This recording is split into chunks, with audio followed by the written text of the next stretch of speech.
உலகெங்கிலும் உள்ள அனைத்து ஆன்மீக நண்பர்களுக்கும் வணக்கம். தேனி மாவட்டம் சுருளி தீர்த்தம், அதாவது சுருளி ஃபால்ஸ். அந்த சுருளி தீர்த்தம் அப்படின்றது அந்த அருவி விழுகுதில்ல, அந்த தீர்த்தம் தான் அப்படின்னு நினச்சேன்.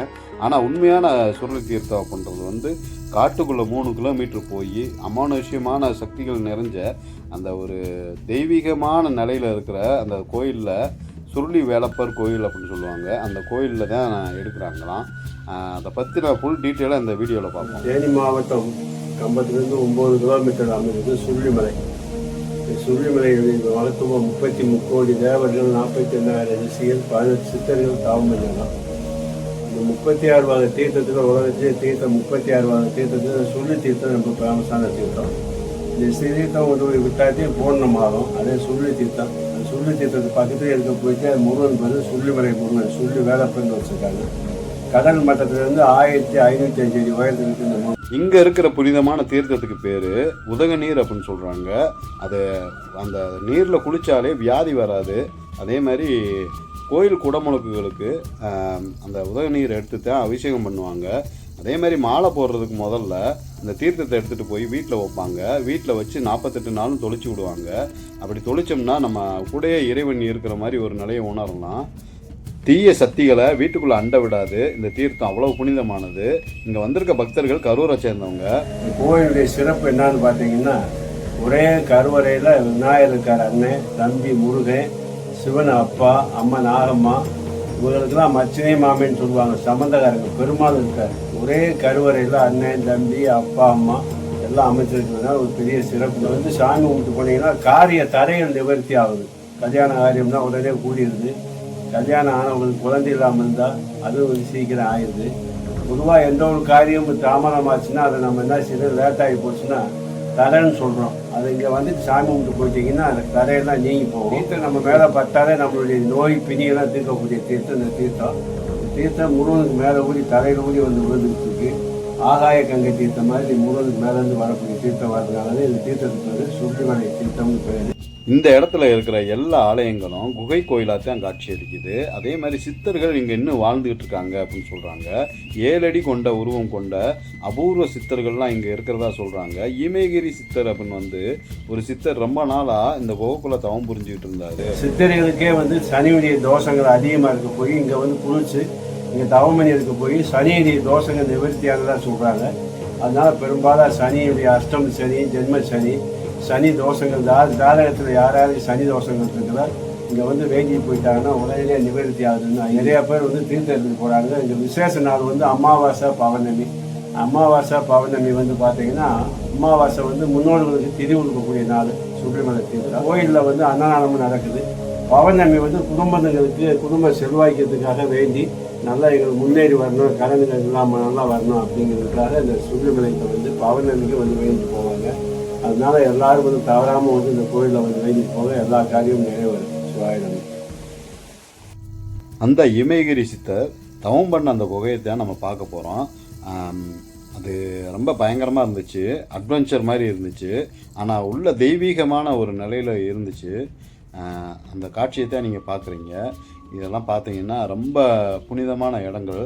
அது ரொம்ப ஆச்சரியமாகவும், அதாவது ஒரு ஆள் உள்ள முண்டி போய் அதை பார்க்குறதுக்கே ஒரு பாக்கியம் வேணும்.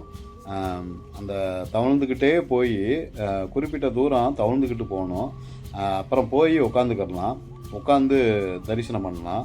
அந்த இடம் அவ்வளோ அற்புதமாக இருந்துச்சு. அதே மாதிரி தெய்வீக நம்பிக்கையும் ஆன்மீக நம்பிக்கையும் எனக்குள்ளே வந்தது மாதிரி ஒரு ஃபீல் ஆச்சு. ரொம்ப அருமையாக இருந்துச்சு. அந்த சிவனை பார்க்கும்போது தெய்வம் ரொம்ப பரவசமான நிலைக்கு போயிட்டோம். சிவலிங்க பூ கொண்ட நாகதாளி மரம் அங்கே அற்புதமாக நின்றுருந்துச்சு முன்னாடியேவும். அதே மாதிரி அற்புதமான மூலிகைகளும் இருந்துச்சு இந்த இடத்துல. 33 கோடி தேவர்களும், 48,000 ரிஷிமார்களும், அதே மாதிரி 18 சித்தர்களும் இங்கே தவம் புரிஞ்சிருக்காங்க. சிவபெருமானை நினச்சி சிவனே மேலே உட்காந்து தவம் புரிஞ்சுதான் சொல்கிறாங்க. இந்த அற்புதமான ஆலயத்துக்கு மேலே தான் அந்த புனிதமான தீர்த்தம் வருது அப்படின்னு சொல்கிறாங்க. அந்த தீர்த்தத்தை போய் பார்க்கலாம் வாங்க. இந்த தீர்த்தத்தில் ஒரு விசேஷம் என்னென்னா, இங்கே நீர்வாழ் உயிரினங்களான நண்டு மீன் எதுவுமே வாழாது. அதே மாதிரி 48 நாள் எந்த பொருளை போட்டாலுமே அது கல்லாக மாறிடும் அப்படின்னு சொல்கிறாங்க. நான் கூட அது உண்மை இல்லை அப்படின்னு நினச்சா, ஒரு மரமேவும் அடித்தளம் ஃபுல்லாகவேவும் பாறையாவோ கல்லாவோ இருக்குது. அதைத்தான் நீங்கள் பார்க்குறீங்க. இப்படி ஒரு அதிசயமான காட்சி நான் எங்கேயுமே பார்த்ததில்ல. மேலே மரம், கீழே பூரா பாறையாக இருக்குது. அவ்வளவு சக்தி இருக்குது இந்த தீர்த்தத்தில். இதுக்கு மேலே பூரா குகை கோயில் தான் இருக்குது. இதை பார்க்குறதுக்கு ரொம்ப பார்க்குறதுக்கு இல்லை, அங்கே போகிறதுக்கே ஒரு தைரியமும் தன்னம்பிக்கையும் வேணும். மன வலிமையும் உடல் வலிமையும் கொஞ்சம் இருந்தால் தான் முடியும். அந்த கயரை போட்டு மேலே ஏறி போகணும். அது பெண்கள் குழந்தைகள்லாம் வந்து அவ்வளோவா போக வேணாம். இங்கே பார்த்தோம்னா எல்லாமே வெறும் குகை கோயிலாக தான் இருக்குது. இப்போ அனுமார் குகையை பார்க்குறோம். அனுமார் கோயில் குகை. இந்த குகை வந்து ரொம்ப அற்புதமாக இருந்துச்சு. அதே மாதிரி இறை நம்பிக்கை ஃபுல்லாக மனசு பூரா நிறைஞ்சிருக்க மாதிரி ஒரு ஃபீல் ஆச்சு. அதே மாதிரி இச்சாதாரி நாகம் அப்படின்னு சொல்லுவாங்க. இச்சாதாரி நாகம்லாம் நான் படத்தில் கேள்விப்பட்டது. அதுக்கு பிறகு இப்போ தான் பார்க்குறேன் நேரடியாக. அந்த படத்தில் கேள்விப்பட்ட இச்சாதாரி நாகங்கள் சுற்றில் இருக்குது அப்படின்னு சொல்கிறாங்க.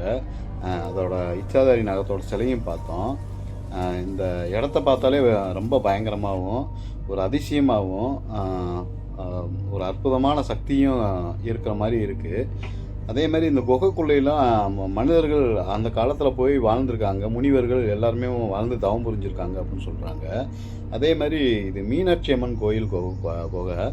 அந்த மீனாட்சி அம்மன் கோயில் குகைக்குள்ளே தான் நாங்கள் ஒரு 10-15 பேர் உள்ளே போய் படுத்து தூங்கலாம் அப்படின்ற மாதிரி இருக்குது. வெளியில் வெளிச்சமே தெரியாது. அதே மாதிரி உள்ள நல்ல கும்மிருட்டாக தான் இருந்துச்சு.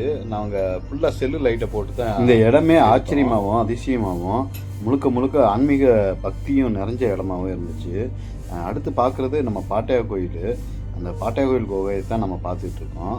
சிவனை நினச்சி 33 கோடி தேவர்களும் 48,000 ரிஷிமார்களும் 18 சித்தர்களும் தவம் புரிஞ்ச இடம் இதுதான். அந்த சிவனே வந்து தவம் புரிஞ்ச இடம் அப்படின்னு சொல்கிறாங்க.